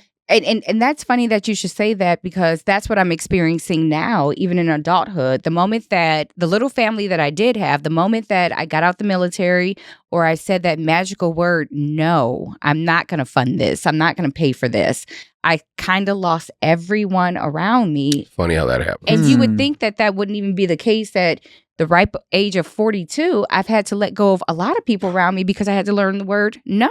Yeah. Invite me to the party. Invite me. Don't have the party at my house. I want to go out. I want to have a party. I don't have to shouldn't clean have up to the fund mess. it. Yeah. You know, I shouldn't have to get the, the food and the party and the libations going. Yeah. And I swear to God, this year, when I said no to New Year's Eve because I wanted to be at home with my grandbaby, Yeah. I lost every female friend that I ever thought I had. Because how dare you? How dare I say no that I didn't want that around my grandbaby? Yeah. And that's so much pressure on you to be that person for your group of And I didn't people, feel like which is being not that. fucking Yeah. fair. You have to be like, woo, I didn't fuck feel that. woo. I'm the Tired. The same too. Like, so I can say a big take I have from the military. I don't drink at all. Right. Yeah. Ever. I did drink in my first few years, so I didn't wait till I was 21. I was on the 22nd MEU and we were overseas. So Malta with the trays of shots. Anybody's ever been, $12, you get the tray. So I stopped drinking at 20. I was done. Yeah. And it's because of an incident like where I got roofied Mm. off of strawberry lemonade. And so like I had really, really good limo buddies. Yeah. So nothing bad happened. Yeah. Everybody doesn't have the same experience. And at that moment, I thought multiple things, but one being, I never want to be in a situation where I don't have control of the situation. Oh my God. Yeah. No. Like, because if you're out loosey-goosey drunk and you're with a guy that is not the good guy, it don't matter if 20 of them are. Right. That one guy that you think is cute and he's flirting with you, but he's really a douchebag.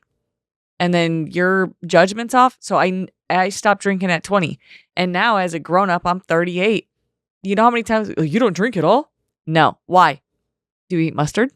Do you need No, a why? reason? Yeah. You do need a reason. Apparently. Yeah. You have to have one. Right. But yeah. no, you don't. I don't Yeah. drink because I don't drink because I Yeah. don't want to. Yeah. But no, why is the follow-up question every single time. So yeah, because of the work we do, I don't. If you don't drink, I'm like, all right, cool, no worries. You know what I mean? Like, what can I do to better support whatever it is you need? I always follow up with, do you eat mustard? Yeah. And if they say no, why? Right. Because It's I don't just fucking like it. inconsequential. Like it's not very important. Another question for you guys: what can male veterans do to be better allies? Duct tape their mouth closes. No. Done. No, I'm Say joking. I'm less. joking. I would say to the male veterans, I understand that for the grunts, but stop limiting like our experience or dumbing it down or watering it down. You saw us at boot camp. We did the same shit you did. Yeah. When we went to combat training, we were right there with you, listening to your dirty little ditties, and even when we went to school, we were your sisters then and there. So don't think that we had a separate experience that you did, and just honor us as much as we honor and respect you. Yeah. Yeah. Unlearn that shit. Yeah. Unlearn that shit that they taught you. Like, But digging into that, how do you tell a male veteran and say this male veteran, stand up, good person, always did the right thing, was not aware of the plight of some female veterans? How do you unlearn some of that stuff?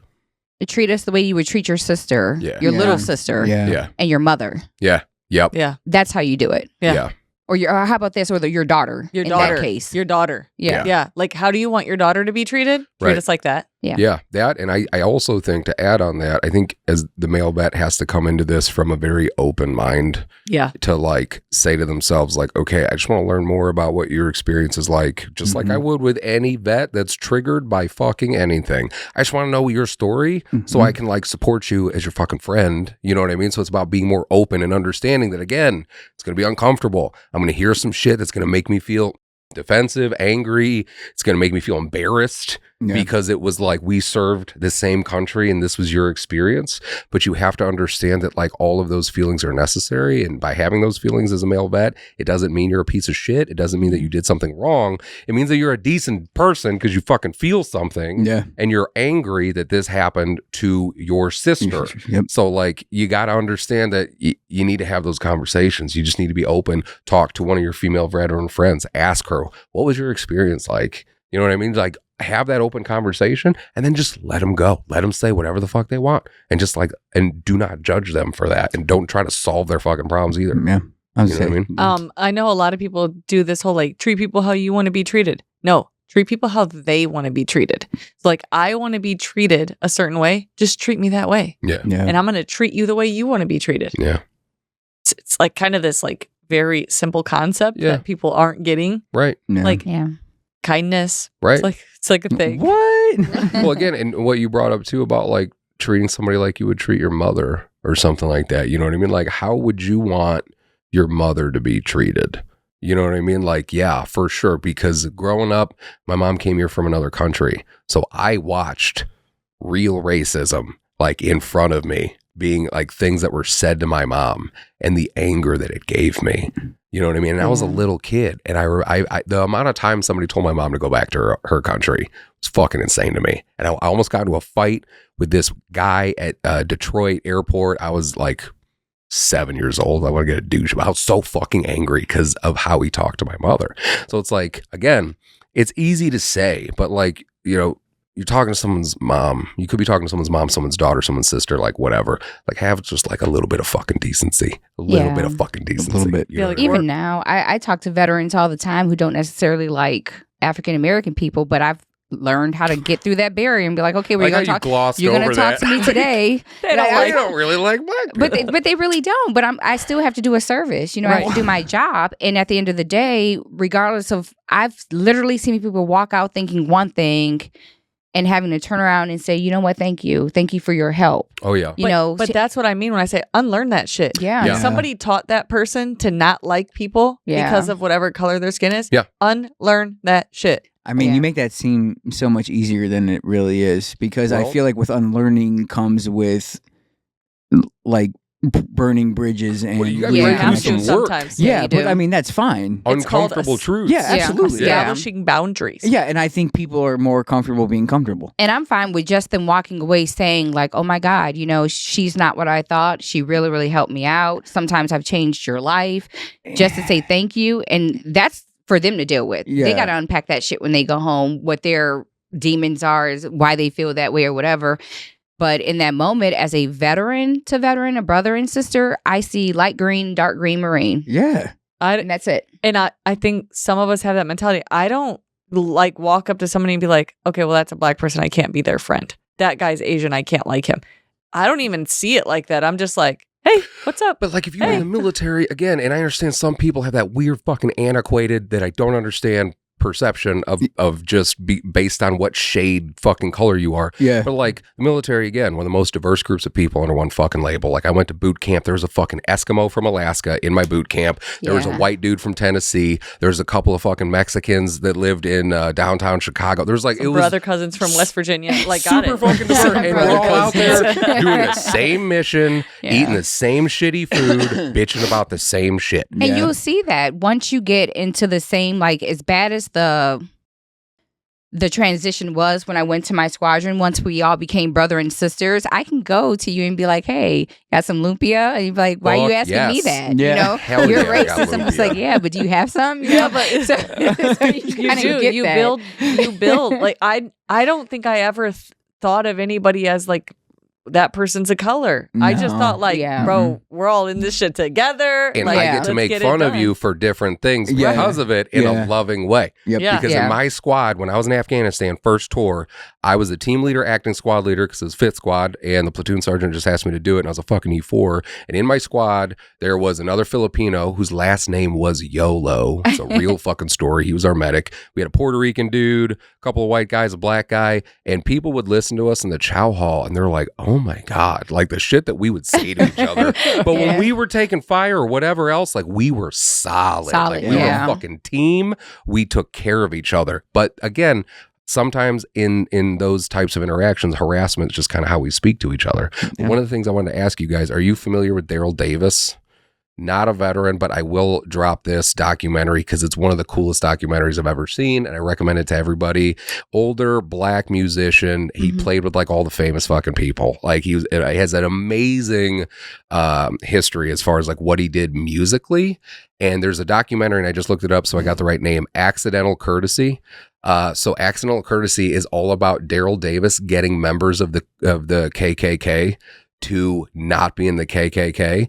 And all he did was fucking talk to him. Like he just made friends with him, started talking to him. They would meet and like go get something to eat and all this other stuff. And he collects their robes because they have that weird, I don't know how their chain of command is. It's like dragons or some shit. But like he got so many members of the Ku Klux Klan to give up because they just talked to the dude. This. Yeah. And he's cool as shit. And they're they like, gave up their robes. I do know about this. Yeah. It's an I didn't hear amazing about it, but I kind documentary. of feel like I'm the Daryl Davis of my squadron. Yeah. Because when I started, I promise you, because when I started, they're just like, well, they don't know how to talk to you. But if anybody knows my personality, I'm abnormal. I'm weird. I'm quirky, kind of. Yeah. By the time I left that squadron, from when I started, although all that happened to me, by the time I left and I was being deployed, the guilt that I had leaving my squadron in Iraq was because almost every person cried because I was leaving.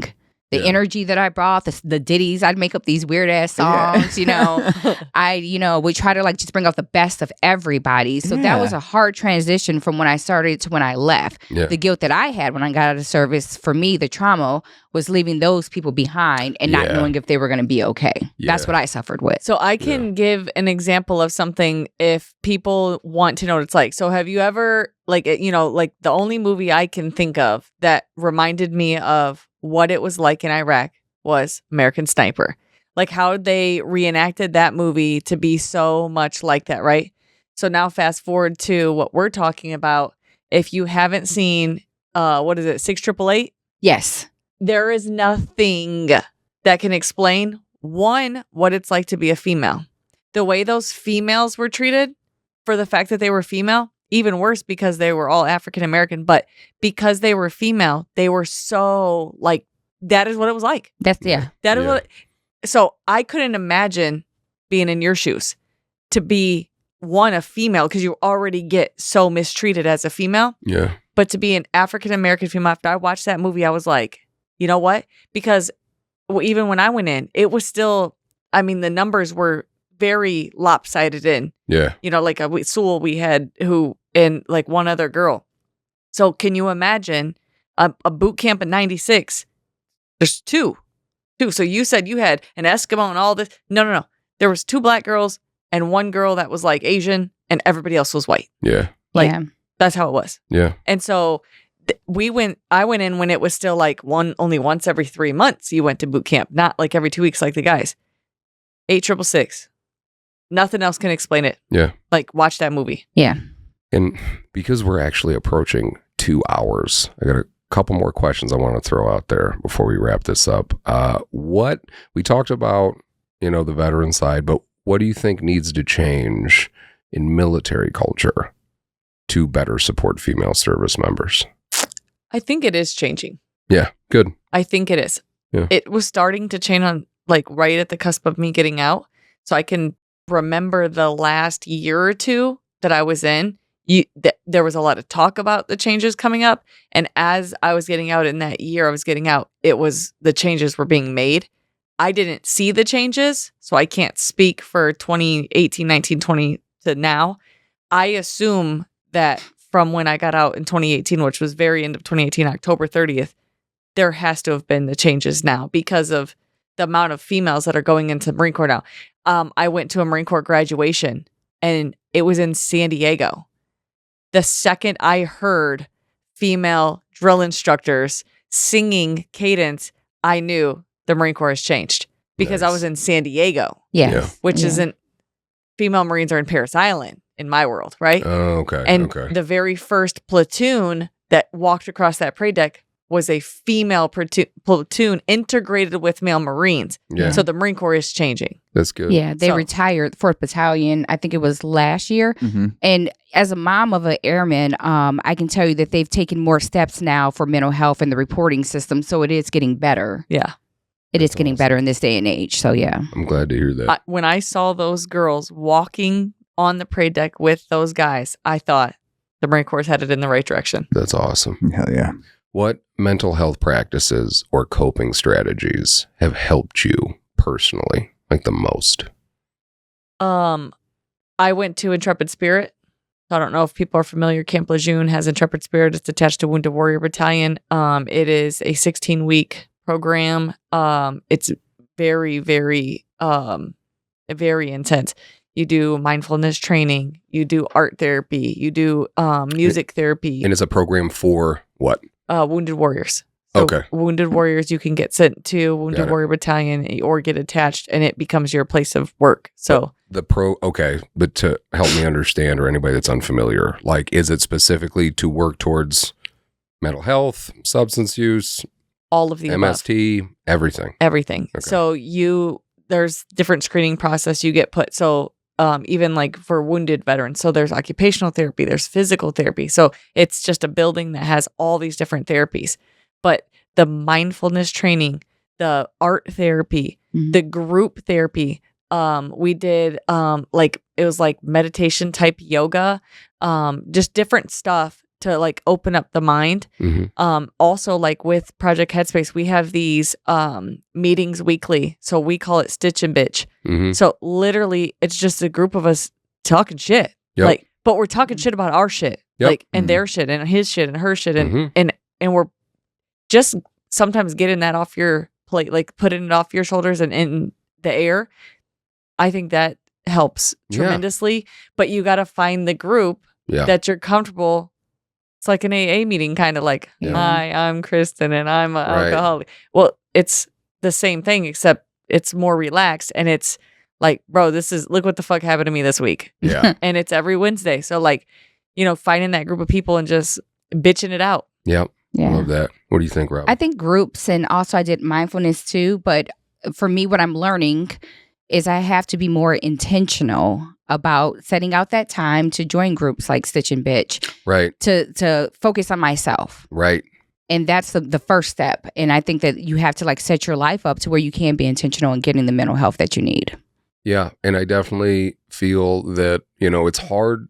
The veteran community, a lot of it is based on trust, I think, right? Mhm. And then the female veteran community, even more so, because for me to find male veterans when I was doing stuff with FAT in the beginning was not hard. Like, there's all sorts of male veterans that came out of the woodwork. They were like, yeah, I got to work on this, I got to work on that. But it took a while for female veterans to come out and start talking to us. And then the ones that would say, I knew about you guys. I was just watching for a while, you know what I mean? To make sure it was a safe place. Like, you have to eat. It sucks that even after service, you have to go into it with that mentality, but I understand why. At least I believe I understand why.